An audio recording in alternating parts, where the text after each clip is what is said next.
दोस्तों, आज खुली धूप में आउटडोर में आपके लिए एक वीडियो लाए हैं और ये प्रयास है कि अच्छा बने। पहली बार आउटडोर में हम वीडियो बना रहे हैं। धूप भी लग रही है और कोई आर्टिफिशियल लाइट भी नहीं है। देखते हैं आपको हमारा वीडियो पसंद आता कि नहीं। हिंदुस्तान की राजनीति में 3 बहुत ही पावरफुल महिला नेता रहे। ममता बनर्जी जी, सोनिया गांधी जी, बहन मायावती जी। जहां ममता बनर्जी जी बंगाल में लोगों के दिलों में राज करती हैं और राष्ट्रीय राजनीति में भी एक अपनी जगह बनाती हैं। सोनिया गांधी जी राजनीति से लगभग बाहर हो चुकी हैं और मायावती जी आज भी दलितों के दिलों पर राज करती हैं, लेकिन राजनीति में एक हद तक किनारे जा चुकी हैं। आज मायावती जी का जन्म दिवस है। बहन मायावती जी को जन्मदिन की बहुत बहुत बधाई और शुभकामनाएं। आज के वीडियो में हम बताएंगे झोपड़ी से सत्ता तक कैसे उन्होंने राजनीति की और यूपी के सबसे बड़े राज्य उत्तर प्रदेश की मुख्यमंत्री बनी। आपसे हमारी गुजारिश है, हमारे वीडियो को लाइक करें, चैनल को सब्सक्राइब करें और बेल आइकन दबाना ना भूलें, जिससे जब भी कभी हम कोई नया वीडियो अपलोड करें सबसे पहले वो आपके पास आए। क्योंकि हम ऐसे ही बायोग्राफी आपके लिए लाते रहते हैं। उम्मीद है आपको आज का वीडियो पसंद आएगा। चलिए शुरू करते हैं।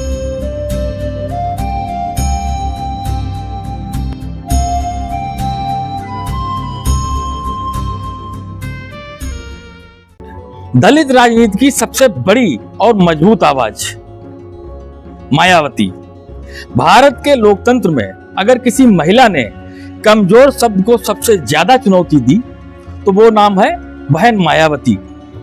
एक दलित परिवार में जन्मी, कभी टीचर बनने का सपना देखने वाली लड़की 4 बार उत्तर प्रदेश की मुख्यमंत्री बनी और आज भी करोड़ों लोगों के लिए उम्मीद की एक आखिरी आवाज है। आज की कहानी ना सिर्फ एक नेता की है, ये कहानी है सम्मान की, संघर्ष की और राजनीति की। जिसने कहा था हम भी इस देश के मालिक हैं।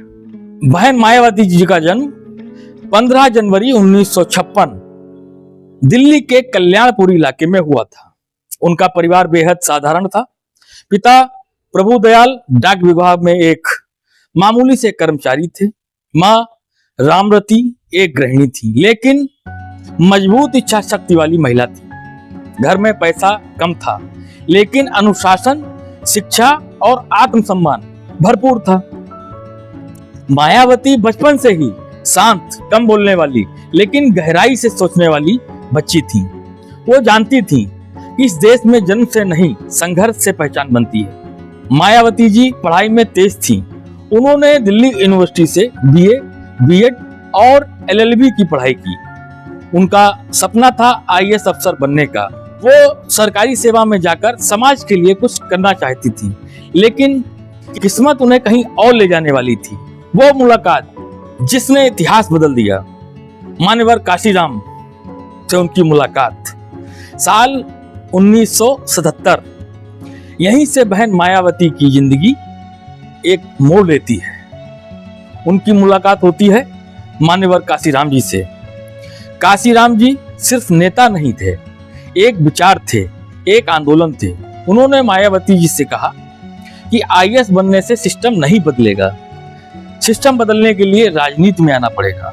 यही वो पल था जब एक अफसर बनने वाली लड़की दलित राजनीति की सेनापति बनने लगी। बहुजन समाज पार्टी सिद्धांत था बहुजन हिताय, बहुजन सुखाय।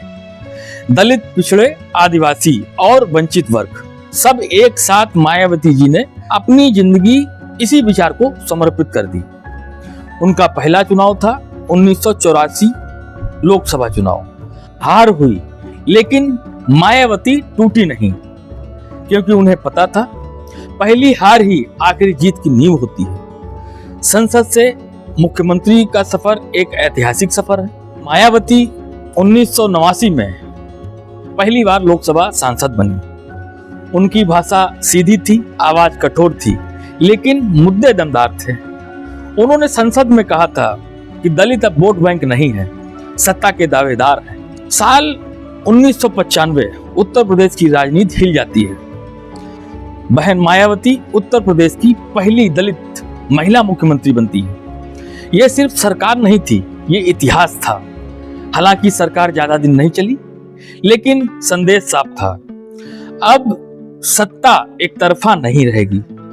मायावती जी कुल 4 बार मुख्यमंत्री बनी, 1995 में, 1997 में, 2002 में, 2007 पूर्ण बहुमत की सरकार और 2007 की सरकार सबसे बड़ी जीत। 2007 में बीएसपी ने पूर्ण बहुमत से सरकार बनाई। यह दलित राजनीति का सबसे बड़ा क्षण था। मायावती जी ने कहा कि अब बहुजन सिर्फ विरोध नहीं, शासन करेगा। उस इलेक्शन में ब्राह्मणों ने भी मायावती जी को वोट किया, जिसकी संख्या बहुत ज्यादा थी। कानून सबके लिए मायावती जी की सरकार की पहचान थी। सख्त प्रशासन, अपराधियों पर कार्रवाई, माफियाओं पर शिकंजा, अफसरशाही पर नियंत्रण, उनका साफ संदेश था, कानून हाथ में लेने का हक किसी को नहीं।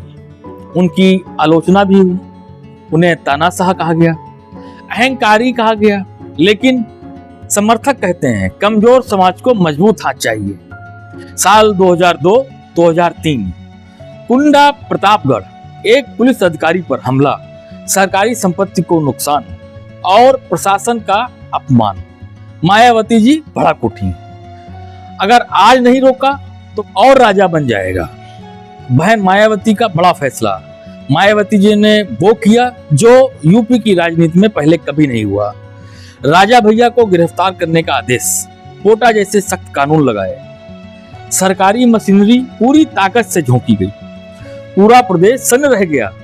लोग कहने लगे बहन जी ने बाहुबली से टक्कर ले ली। राजा भैया जेल में थे, लेकिन उनकी राजनीति पकड़ कमजोर नहीं थी। अदालतों में लड़ाई शुरू हुई, राजनीति में समर्थन विरोध तेज हुआ। बीजेपी के लिए सरकार बचाने और गठबंधन निभाने की चुनौती थी।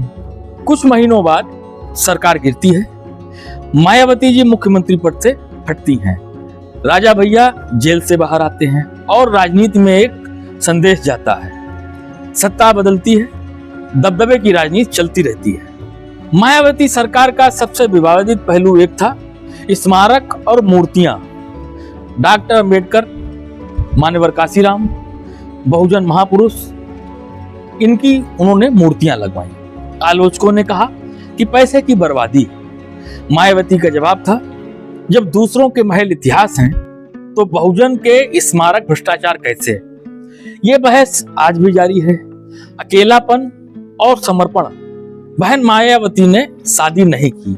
उनका कहना था, ना परिवार, ना पति, ना बच्चे, ना निजी जीवन की चकाचौंध, सिर्फ राजनीतिक संगठन और विचारधारा। मायावती जी पिछले कुछ वर्षों में बीएसपी का राजनीतिक प्रभाव कम हुआ है।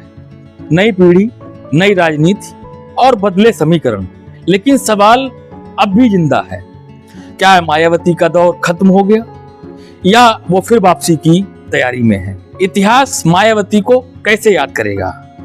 बहन मायावती सिर्फ एक नेता नहीं, वो दलित स्वाभिमान की पहचान है, सत्ता में हिस्सेदारी का प्रतीक और भारतीय लोकतंत्र की अनसुनी आवाज।